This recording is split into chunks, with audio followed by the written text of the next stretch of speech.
자, 우리 기도하고 말씀 듣도록 하겠습니다. 하나님, 이 시간 주의 말씀을 듣기를 원합니다. 우리 귀한 주의 자녀들에게 주님이 주시고자 하시는 말씀을 듣는 시간 되게 해주시고, 이 말씀이 그냥 듣고 끝나는 것이 아니라 우리 아이들과 그리고 우리 선생님들에게 그대로 적용되어지고 성취되어지는 말씀 될 수 있도록 주께서 날마다 은혜를 더하시고 축복하여 주옵소서. 살아계신 예수 그리스도 이름으로 기도합니다. 아멘.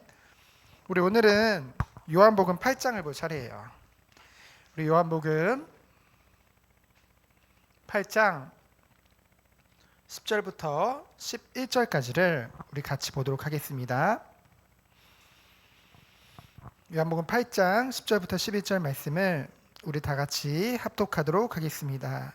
예수께서 일어나사 여자 외에 아무도 없는 것을 보시고 이르시되, 여자여, 너를 고발하던 그들이 어디 있느냐? 너를 정죄한 자가 없느냐? 대답하되, 주여, 없나이다. 예수께서 이르시되, 나도 너를 정죄하지 아니하노니 가서 다시는 죄를 범하지 말라 하시니라. 아멘. 오늘 말씀의 제목은 하나님께서 여러분들을 하나님의 형상을 가진 자녀로 불러주셨잖아요. 하나님의 형상이라 함은 하나님의 속성 중에 가장 중요한 것이 바로 거룩이거든요. 그래서 여러분들을 거룩함 뭐로 불러주셨냐? 빛의 자녀로 부르신 줄 믿습니다. 하나님께서 세상을 창조하셨죠. 그리고 사람은 그 세상 중에 아주 특별한 존재로 만드셨어요. 성경에 보면은 창세기 1장 27절을 보면은 하나님의 형상대로 사람을 창조하셨다고 했죠. 하나님의 형상이라 하면 무엇입니까? 영적인 존재로, 죄가 없는 존재로, 아주 거룩한 존재로 여러분들을 창조하신 거예요. 근데 그 인간이 성경의 창세기 3장에 보니까 하나님이 따먹지 말라고 그랬던 선악을 알게 하는 나무의 열매, 선악과라고 하죠 보통. 그 선악과를 따먹고 하나님 앞에 뭐함으로? 불순종함으로. 그렇죠. 불순종함으로. 중요한 거는 하나님 앞에 죄를 짓게 된 거예요. 근데 중요한 거는 창세기 3장에 보면은 뱀 속에 사단이 들어가서 인간을 속였다고 했거든요. 그렇다고 해서 사단 잘못일까요? 아니요. 속은 인간의 잘못이죠.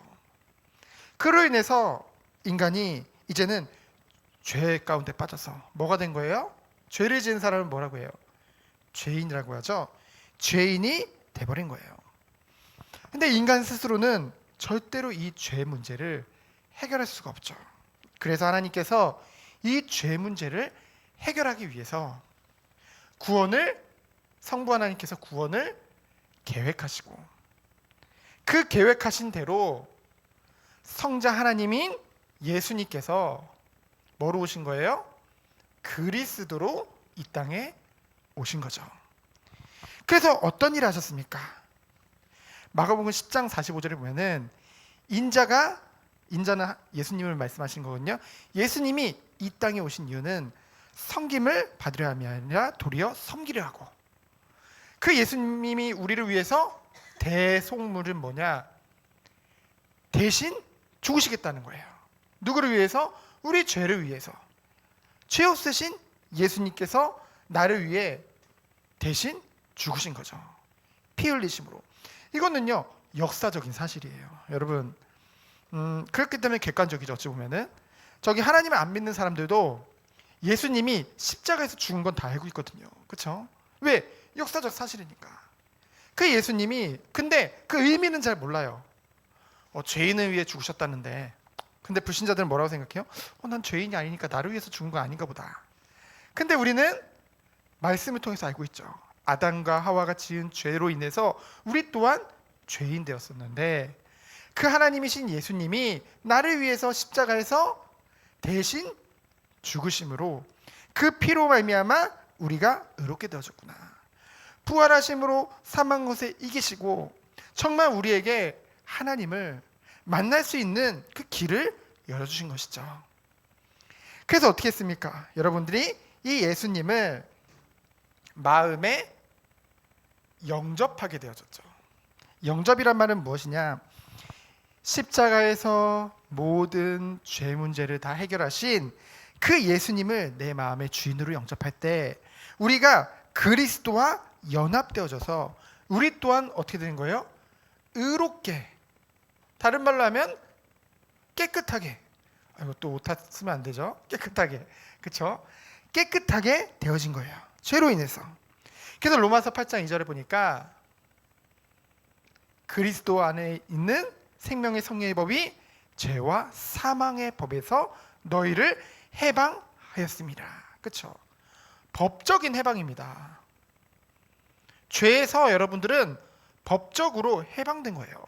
법적으로 여러분들은 그리스도와 연합됨으로 의인이 되어진 거예요. 하나님이 여러분들을 법적으로 의롭다 하신 것입니다. 그렇기 때문에 하나님의 자녀에게는 결코 정죄함, 누구도 죄를 물을 수 없다는 것이죠. 어떤 죄를요? 이 아담과 하와가 지은 이 원죄에 대해서는 누구도 여러분들을 정죄할 수 없다는 것입니다. 근데 오늘 본문 말씀에 보면은 우리가 다 읽어보지는 않았지만은 누가 나오냐면요, 간음한 여인이 나와요. 여러분, 간음이란 뜻이 뭔지 알아요? 여인. 여인 맞죠? 간음한 여인. 간음이라는 뜻은 여러분 십계명에도 나오거든요. 십계명에도 보면 하나님이 우리에게 주신 율법 십계명에 보면은 간음하지 말라, 거짓말하지 말라, 뭐 그런 십계명 내용들이 나오는데 그중 간음이란 말은 뭐냐면은, 간음이라는 것은 하나님이 짝지어 주신, 그렇죠? 여러분 잘 들어요. 하나님이 짝지어 주신 그 배필, 여러분이 앞으로 이제 결혼하게 될 그 사람이 있겠죠. 하나님 계획 안에서 그 사람 외에 관계를 맺는 것, 무슨 관계일까? 성관계를 맺는 것, 그것을 간음했다고 해요. 그렇죠? 하나님이 짝지어 주신 배필 외에. 근데요 여러분, 여러분이 앞으로 나갈 세상은요 이것에 대한 기준들이 별로 없어요. 이 십계명에 나오는 게 어찌 보면 가장 기본 중의 기본인데 이것을 지키지 않는 죄악으로 가득 찬 세상을 여러분이 살 수밖에 없습니다. 뭐 이웃을 위해서 거짓 증언하는 사람들도요 너무나 많아요. 아까 우리 조홍 선생님이 얘기했듯이 다 자기 중심적이기 때문에 자기 이득에 따라서 거짓말도 하고요, 때로는 사람을 미워하기도 하고요, 심지어는 살인까지 하고요. 그런 죄악이 세상에는 가득한 그런 세상을 여러분이 살게 되어질 텐데요. 근데 오늘 보면은 이제 간음한 여인을 누가 끌고 오냐? 그 시대 서기관, 바리새인. 이들은 지금으로 말하면은 종교 지도자들이거든요. 여러분, 종교 지도자들이라 하면 뭡니까? 정말로 그 믿는 자들을 도와주고 믿지 않고 멸망가운데 있는 사람들을 어떻게든 건져내고 그런 역할을 해야 될 거 아니에요. 근데 이들이 지금 오늘 말씀해 보면은 이 스스로 이 간음한 그 여인을 불쌍히 여기는 것이 아니라 그를 끌고 옵니다. 끌고 와요. 끌고 와가지고 뭐로 쓰냐? 오히려 이 예수님을 곤란에 빠지기 위한 도구로 쓰는 거죠. 근데 예수님이 하나님이잖아요. 근데 그 예수님을 곤란하게 하기 위해서, 왜 그러냐면은 모세의 율법에 보니까 이 간음한 여인은 돌로 던져서 죽이라고 했습니다. 즉 이 간음한 여인이 있습니다. 당신은 어떻게 할 겁니까? 왜 이런 질문을 했냐면은 예수님은 뭐라고 했어요? 정말 모든 사람들 죄를 용서하고 사랑하라고 했잖아요. 그게 예수님이 이제껏 말씀하셨던 거거든요. 그러니까 예수님이 만약에 그 말씀대로 이 여인을 이렇게 보호해주고 사랑해주면은, 용서해주면은, 야 저거는 모세가 말하는 율법에 틀린 거 아니냐? 반대로 모세의 율법대로 이 여자에게 돌을 쳐서 죽이면은, 자, 저 예수님이 이제까지 거짓말한 거 아니냐? 원수도 사랑하고 다 용서하라더니 저거 봐라. 이처럼 예수님이 어떤 상황 속에서도 곤란하게 만들려는 그 도구로 이 불쌍한 여인을 쓰는 거예요. 그렇죠? 여러분들은 이 세상에 죄악 가득한 이 세상에서요, 이 죄 가운데 사는 사람들을 봤을 때 여러분들은 안타까움이 있어야 돼요. 왜냐하면은 하나님 은혜 안에서 여러분들 용서받았잖아요. 그렇죠? 그래서 여러분 의인이 되었잖아요. 그러면 여러분들은 이런 사람들을 볼 때 정말 돕는 마음을 갖는 것이 당연한 건데, 이들에게는 뭐예요? 영혼을 사랑하는 마음이 전혀 없었던 거죠. 그러니까 그 불쌍한 여인을 하나의 예수님을 곤란하게 만드는 그런 도구로 사용하려고 했던 거예요. 너무나 저는 이걸 보면서 이 가늠한 여인도 잘못이지만은 정말로 더 악한 종교 지도자들에 대해서 보게 되어졌어요. 근데 이건 비단 종교 지도자뿐만이 아니라 어찌 보면은 그 시대 믿는 자들의 모습일 수도 있었겠죠. 예수님이 오시기 전에. 근데요, 이러한 상황을 보면서 예수님이 하신 행동을 우리가 볼까요? 예수님은 어떻게 이 일을 풀어나가셨을까? 예수님이 말씀하시는 거예요. 이제 다 돌을 들고서, 여러분 남녀노소 할 거 없이 다들 돌을 들고서 지금 왔어요. 저 여인을 당장 돌로 때려 죽이자 이러고 왔어요. 근데 그들을 향해서 예수님이 뭐라고 하세요? 곤란해 하시는 게 아니라 바로 말씀하십니다. 너희들 중에 죄 없는 자가 먼저 돌로 치라. 그러면서 예수님이 어떤 일을 하시는지 알아요, 여러분? 이렇게 말씀하고 그냥 끝내는 게 아니라 땅에 허리를 굽혀서 땅에다가 무엇인가 쓰시는 거예요. 성경에는 무엇을 쓰셨는지 구체적인 내용은 이제 적혀 있지 않아요. 그러나 우리가 추측해 보건대 지금 돌을 들고 있는 사람들이 하나님, 우리가 아무도 안 볼 때 뒤에서 해가던 악한 짓들, 그렇죠? 그런 일들을 하나하나 예수님이 적기 시작한 거죠, 땅에다가. 그러니까 돌로 들고 있다가 그 사람들이, 예를 들면은 진혁이가 뒤에서 무슨 짓을 했다, 저 돌을 들고 있는 진혁이를 향해서 쓰는 거예요. 그리고 저 조홍 선생님도 뒤에서 뭐를 했다, 그렇죠? 그랬다는 게 아니라 예를 들면, 그리고 예수님이 지금, 왜 예수님이 하나님이기 때문에 다 아시잖아요. 이 사람들은 뭐예요? 죄 없는 자가 먼저 돌로 치라. 사람들은요, 특징이 어떠냐면은 하나님의 은혜를 모르는 사람 특징이 뭐냐? 자기 스스로한테는 굉장히 관대해요. 자기 용서는 굉장히 잘해요. 아까 말했듯이 자기 합리화는 진짜 잘해요. 아, 그래, 내가 이러니까 저렇지.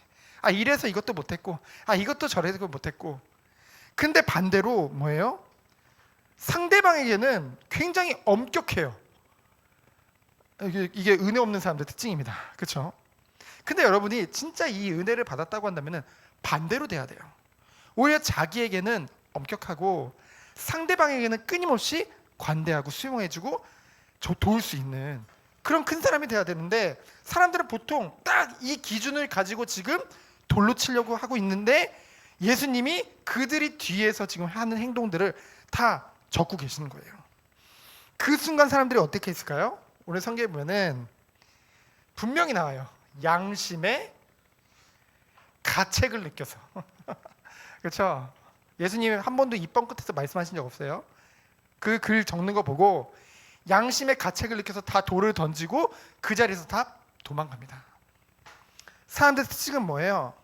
누구든지 이 하나님 앞에 서면은요, 누구든지 다 죄인이라니까요. 다 연약하다니까요.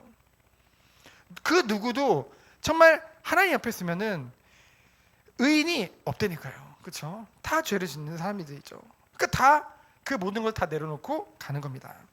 그때 예수님이 남겨진 그 여인에게 하시는 말씀이에요. 뭐라고 말씀하셨냐? 중요한 거는 내가 너를 용서한다. 그러니까 뭐다? 다시는 죄를 뭐하지 말라? 범하지 말라. 범하다는 말은 다시 짓는다는 거예요. 죄를 범하지 말라고 말씀하시죠. 그래서 예수님이 말씀하신 거예요. 너를 고발하고 너를 정죄란 말은 죄를 가지고 끊임없이 그 사람을 괴롭히는 거예요. 그렇죠? 그 죄를 계속 지적하는 거예요. 너를 고발하고 정죄하던 자들이 지금 다 어디 있느냐. 그렇죠?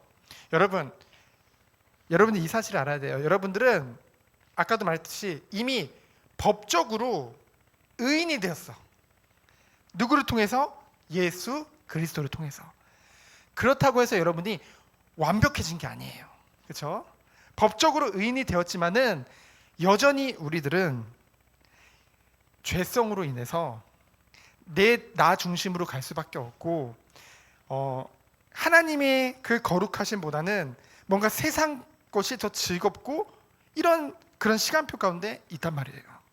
그러다 보니까 살다 보면 여러분들이 실수로 하나님이 성경 말씀에 하지 말라 그러는 그 죄를 범할 수도 있어요. 근데 중요한 거는요, 사단은 여러분이 실수로 지은 그 죄를 어떻게 하냐? 성경에 보면 참소한다고 했어. 참소한다는 말은 끊임없이 그 죄로 인해서 고발하고 정죄하면서, 야, 네가 그러면서 하나님 자녀야? 야, 네가 하나님 자녀가 그럴 수 있어? 야, 너 구원 못 받는 거 아니야? 이런 식으로 끊임없이 여러분을 어떻게든 속이고, 반대로 또 뭐냐? 죄를 짓도록 끊임없이 유혹한단 말이에요. 야, 괜찮아. 이번 한 번만큼은 괜찮아. 야, 성경에 보니까 너 이미 의인이랬잖아. 하나님이 다 용서해 줄 거야. 이런 식으로 끊임없이 속인다는 거죠.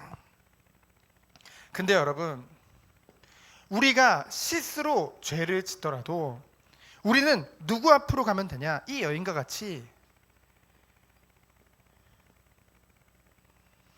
예수님께로 나아가면 되는 거죠. 예수님, 말씀이 곧 하나님이라고 했죠. 한마디로 말씀 앞으로 나아가면 되는 거예요. 그렇죠? 그러면은 우리는 뭐냐? 우리가 지은 죄에 대해서 하나님이 깨닫게 해주십니다. 그렇죠? 우리 혼자 생각하는 게 아니라 하나님 앞에 나아갈 때 죄를 깨닫게 된다는 것이죠. 그럼 우리는 뭐예요? 아, 내가 죄를 지었구나. 그럼 뻔뻔하게 나 죄 지어도 하나님 자녀지. 그게 아니라 뭡니까? 이 죄에 대해서 하나님 앞에 깨닫게 하셨을 때는 하나님 앞에 뭐예요? 하나님, 제가 연약해서 죄 지었습니다. 주님, 주 앞에 나오면 하나님 다 용서해 주신다고 하셨죠. 정말 그걸 뭐라고 하냐? 회개라고 해요. 회개. 성경에 보면은 하나님 자녀의 증거 중 하나가 회개하는 마음이 있다고 했어요. 오히려 하나님 자녀가 아닌 사람들이 회개를 안 한다니까요. 왜? 양심의 화인을 맞아서 내가 뭐가 죄인지 죄책감도 못 느낀다니까요. 그러면서 뭡니까? 회개했다고 한다면은 중요한 건 뭐예요? 예수님이 뭐라고 했어요? 우리가 회개할 때 예수님은 모든 걸 다 용서해 주십니다. 근데 중요한 것은 다시는 그 죄를 똑같이 지지 말라고 하나님은 말씀하시죠. 그래서 오늘 말씀을 통해서 여러분들이 결론적으로 붙잡을 것이 무엇입니까? 우리는 연약하다는 거예요. 여러분들은 분명한 사실은 연약해요. 여기 앉아있는 선생님, 목사님을 비롯해서 여러분들은 다 육신 가운데 있기 때문에 끊임없이 연약할 수밖에 없는 존재라는 것이죠. 그래서 뭡니까? 사단은 끊임없이 연약함을 가지고 여러분들을 속여서 넘어뜨리려고 한다는 사실이죠. 그러면은 우리에게 중요한 것이 무엇입니까? 당연히 하나님 앞으로 나아가야겠죠. 오늘 요한복음 8장 뒤에 보면은 참빛 대신 그리스도가 빛이라고 했거든요. 그 빛 대신 그리스도 앞에 우리가 나아갈 때 뭡니까? 이 세상을 이길 수 있는 힘과 능력과 이 유혹을 다 이겨낼 수 있는 그 말씀을 우리에게 주신다는 것이죠. 그래서 우리는 날마다 뭐예요? 빛 대신 그리스도 앞에 나아가는 거죠. 그리고 우리는 그것을 통해서 말씀 앞에 우리가 서서 그 말씀을 통해서 하나님이 주시는 힘과 능력을 누리는 것입니다. 그것이 바로 예배 시간이에요. 그래서 여러분들이 이 청소년이라는 시간표에 가장 중요한 것이 뭐냐? 바로 예배의 축복이에요. 예배의 축복 가운데 있으면은 여러분들은 어떤 축복을 누리게 되냐? 어떤 상황 속에서도 승리할 수밖에 없는 그 힘과 능력이 여러분에게 올 수밖에 없다는 것이죠. 내가 거룩해지려고, 내가 빛을 비추려고 노력하는 것이 아니라 정말 예배를 통해 말씀 앞에서 하나님 주시는 은혜와 축복을 받을 때 여러분들은 이 죄악 가득한 이 세상에서 보통 사람들은 뭐예요? 생존이 목적이죠. 근데 여러분, 생존이 목적이 아닙니다. 하나님이 여러분의 모든 것을 다 책임지실 거예요. 그러면 뭡니까? 우리들은 뭐예요? 빛의 자녀로서 이 어둠 가운데 있는 이 세상에 지금 사람들은 뭡니까? 영혼 사랑하는 마음이 없고 너무나 종교를 가지고 있음에도 불구하고 끊임없이 자기 중심적으로 갈 수밖에 없는 이 시대에 여러분은 정말로 하나님의 말씀을 통해서 내가 참된 의인임을 알고 내가 하나님의 은혜와 축복을 받았음을 알고 그 큰 사랑을 가지고 뭐예요? 다른 사람을 사랑할 수 있는, 영혼을 사랑할 수 있는 그 빛의 자녀로, 그리고 또 그냥 나를 위해서 사는 게 아니라 다른 사람들을 돕는 자로 하나님이 축복하시고 인도하실 줄 믿습니다. 그래서 이 은혜가 귀한 여러분들에게 있기를 예수 그리스도의 이름으로 축원드립니다. 시간 기도합니다. 하나님 감사합니다. 우리 후대들을 거룩한 빛의 자녀로 불러주심에 감사드립니다. 날마다 주님이 주시는 은혜 안에서 승리할 수밖에 없는 축복을 누리고 정말 나를 위해서 사는 것이 아니라 주님을 위해서 사는 삶 속으로, 그리고 많은 사람들을 돕는 그런 큰 그릇으로 주님 축복하시고 인도하여 주옵소서. 우리 주 예수 그리스도의 은혜와 하나님의 사랑과 성령의 교통하심이 오늘 말씀과 같이 거룩한 빛의 자녀로 온 세상에 하나님의 살아계심을 증거하고 빛과 소금의 응답을 누릴 우리 귀한 여기 모인 모든 자들 위에 이제부터 영원까지 항상 함께 계실지어다. 아멘.